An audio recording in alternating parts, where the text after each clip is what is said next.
everybody, and welcome to my video today. We are back with Project Life weekly videos where I dive into my Project Life album and I share the process over the year of how I put together my Project Life album.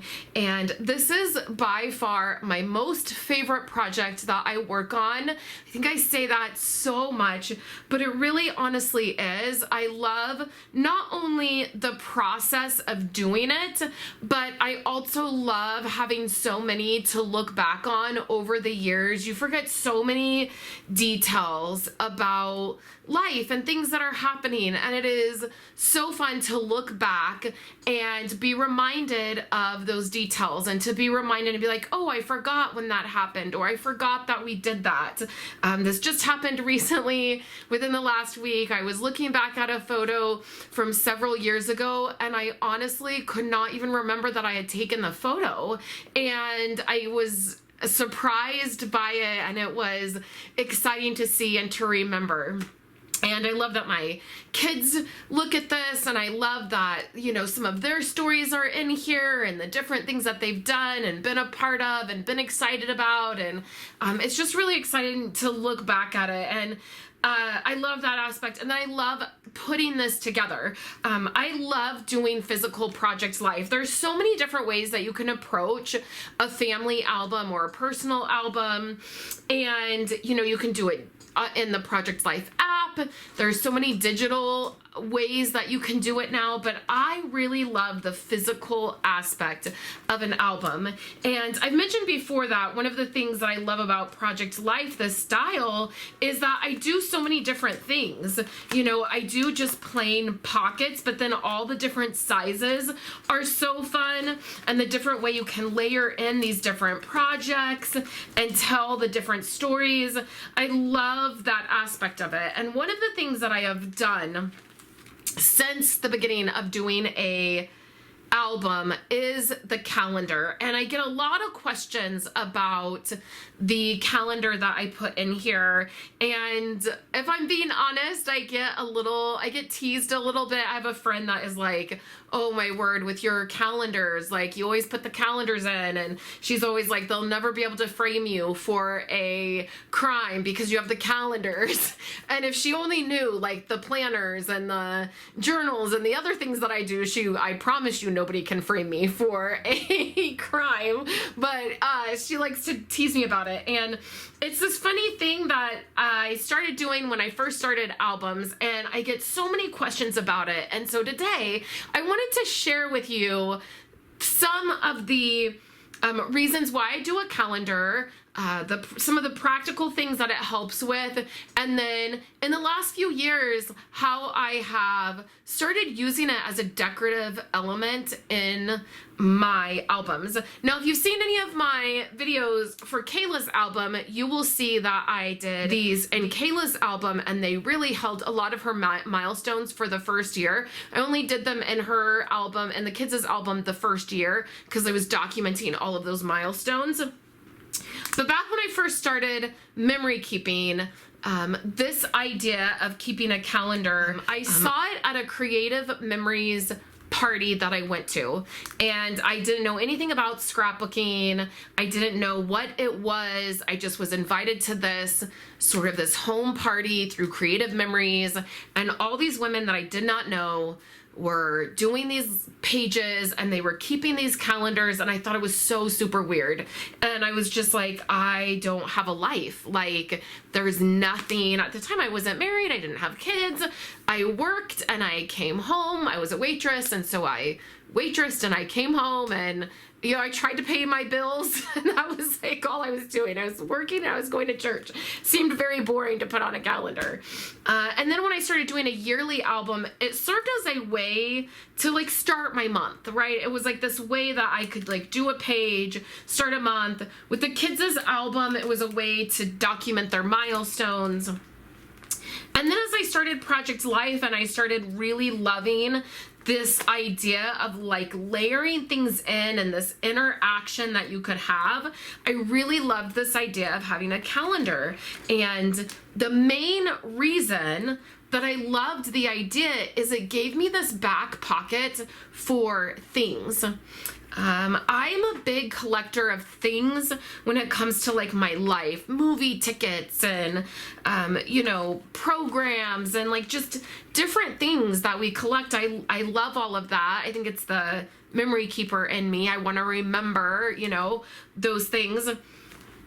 And so this calendar became this way that I could keep things. And at the end of the video, we're going to decorate one of the calendars. A couple calendars back here that need work. So we're going to do that. I'll put a timestamp. Hopefully I remember to put that timestamp in the YouTube description below. You can just go to the creative part if that's what you're interested in. And so it gave me this great pocket, and I really loved that. And over the years, I've done different types of calendars. I've done them in a 6x12 where I just listed the dates and then I would document a few things.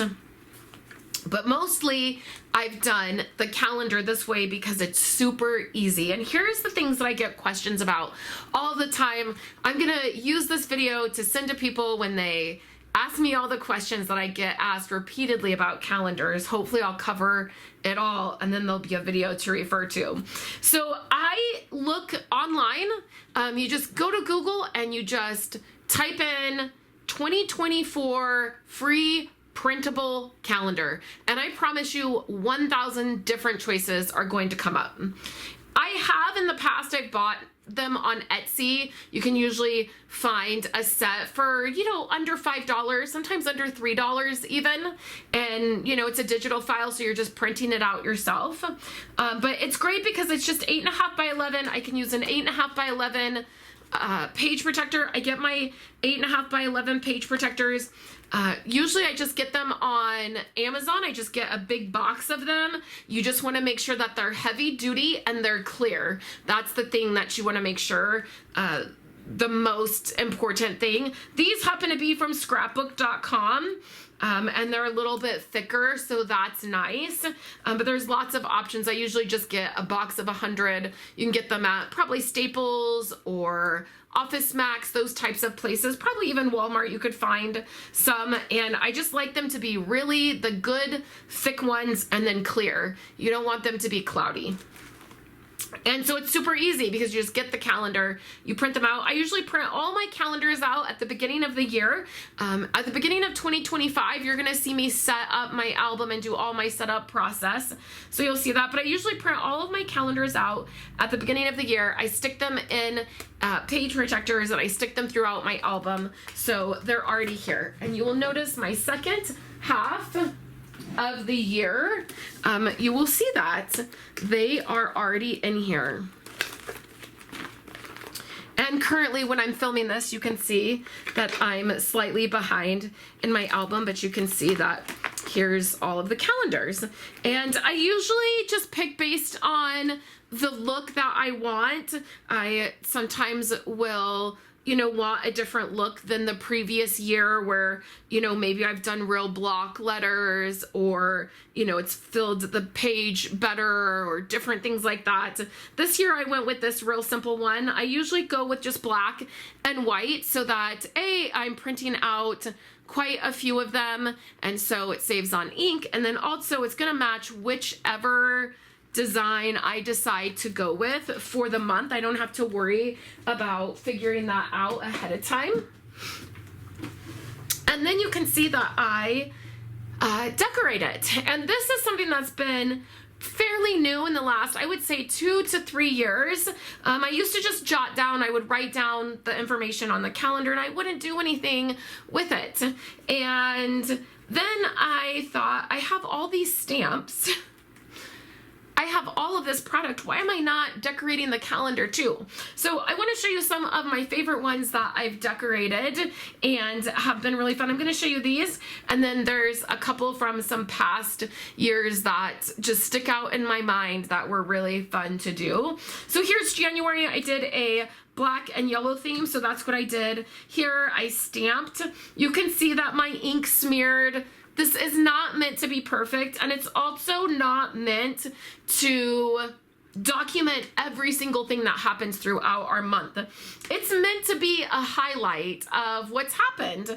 And so on here, you'll see like the kids headed back to school after winter break, and then my son was at science camp, and so my husband went with him, so I just marked that with some washi tape that they were at science camp.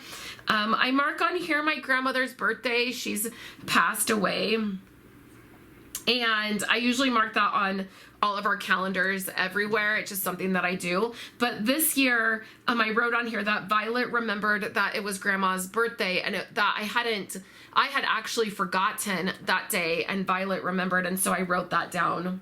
And then there's just some other things. Kayla's 16th birthday. There was no school on this day. I had a little bit of journaling on these few days because my husband picked up some time at work because of a situation, and I just noted that on there. My mom headed home. So you can see it's not every single thing that we have going on during the month. It's just some highlights. Zane's birthday party we went to, and I actually have a photo right here of Zane's birthday party. And so if you looked at the calendar and you saw that was his birthday party, then you would know that was the day that that photo was taken.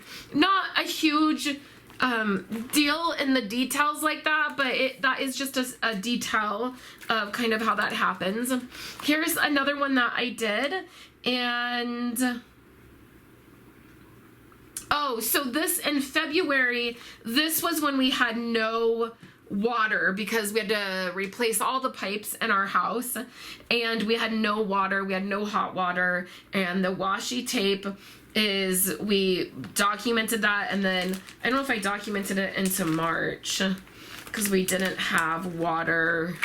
No, I didn't end up, but we ended up getting water back, I think, this week, and then we had spring break. But you can see that, and then I stamped about seasons of life and the story of this tough day, and I kind of documented that, like when things first started happening. First issue with the pipe, second issue with the pipe, third issue with the pipes.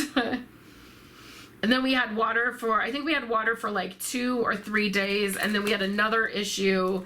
And then I think by that point I was really over documenting it, and I was just real angry that I didn't have any more water. And I think I stopped probably doing that timeline, but that was a fun thing to do with that.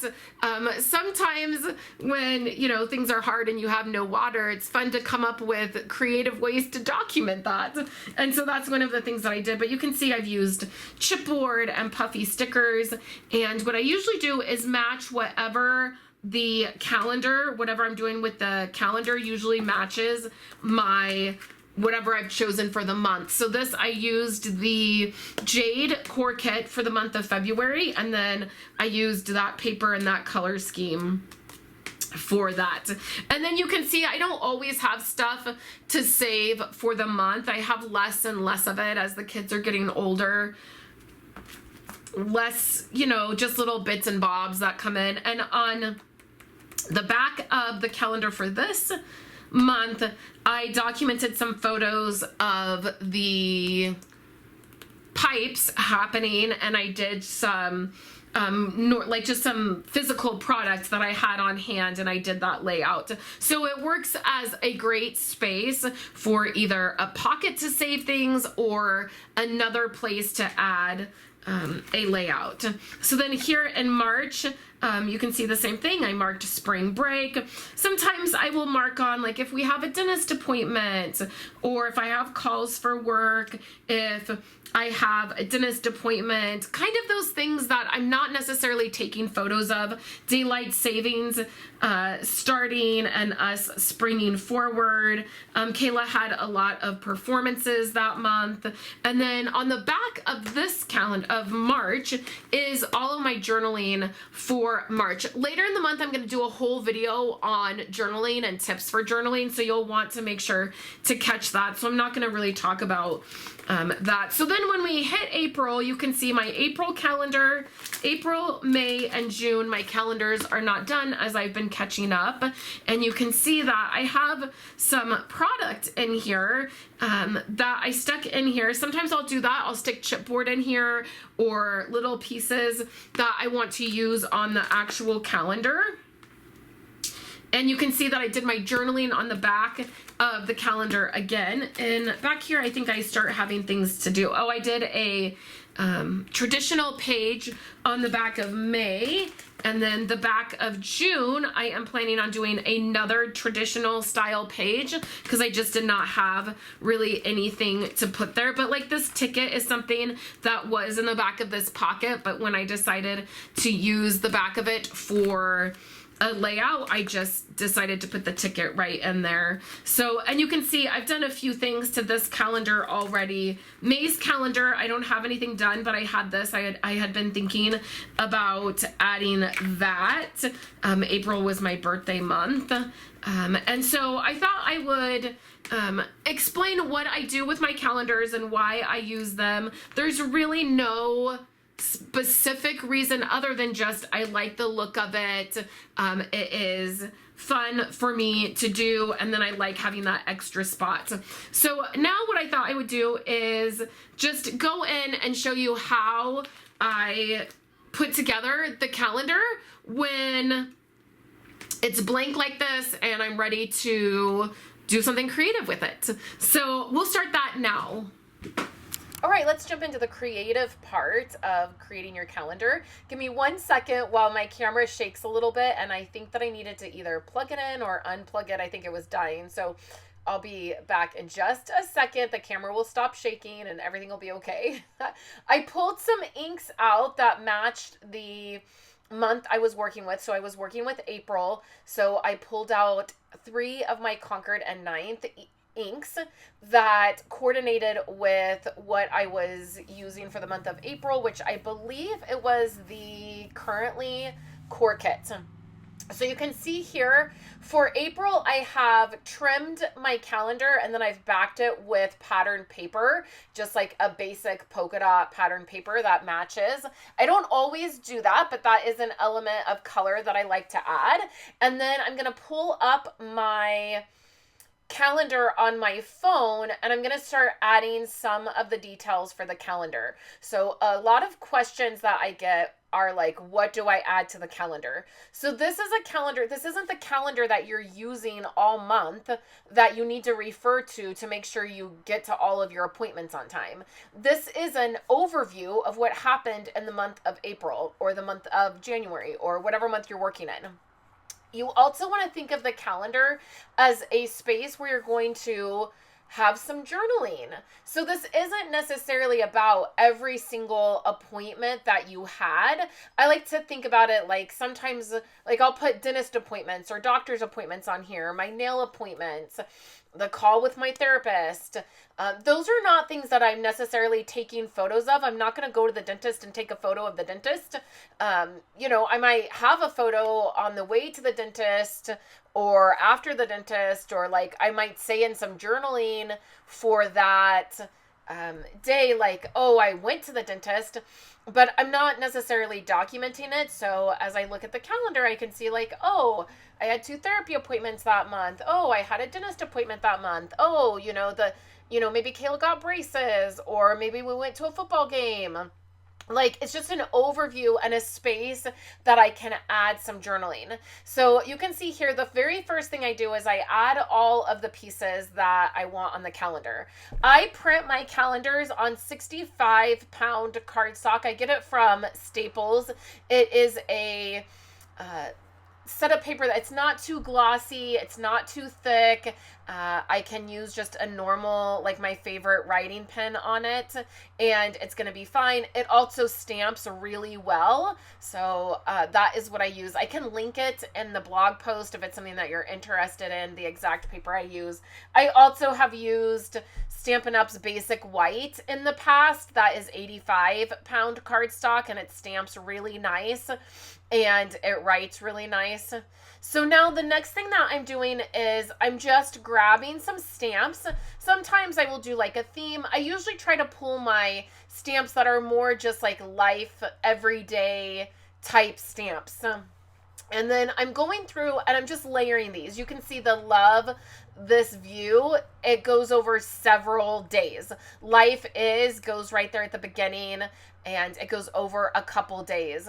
And then for April, because the currently core kit focused on cameras and there were some camera like basic cards, I decided to use some of my camera stamps and add those to the top of the calendar. Again, at the end of this video, there's going to be several of my calendars. I think I do January through September, and I show you lots of different ways that I've decorated calendars in the past. You can also go over to the blog post and you can see photos, those exact photos, if you'd like to have those or pin them to Pinterest or, you know, have them to refer back to. I put those on the blog post as well. So you can see here, I'm just taking, I like to have a mixture of like the text stamps, like love this view, life is, real life. I like to mix it up with some that are like cursive. You can see the real life is like a cursive style. And then life is a more bold style. You can see I added a camera down there by real life. You can add anything to these calendars, and you're going to see that I do add a ton of different things to them. I like the stamping because it allows me to use my stamps. I was finding, you know, a couple years ago, just feeling like I didn't use my stamps as often as I would like.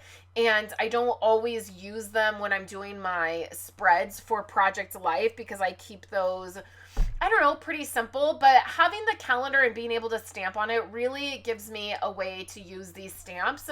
And it's really fun to do it, add some color to it, and then you can just add the different things. I don't try to fill up every single space.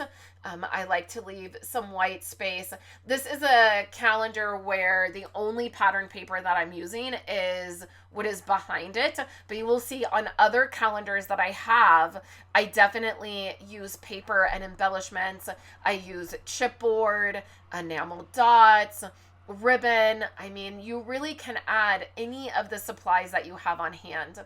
So I am taking the stamps, if they are a brand new stamp that I've never stamped with, and I rub them lightly on my hand just to take off the coating. There's usually a coating that is on there that can prevent your stamp from being really clear. And so I just rub it on my hand. It takes that coating off, and then I will stamp.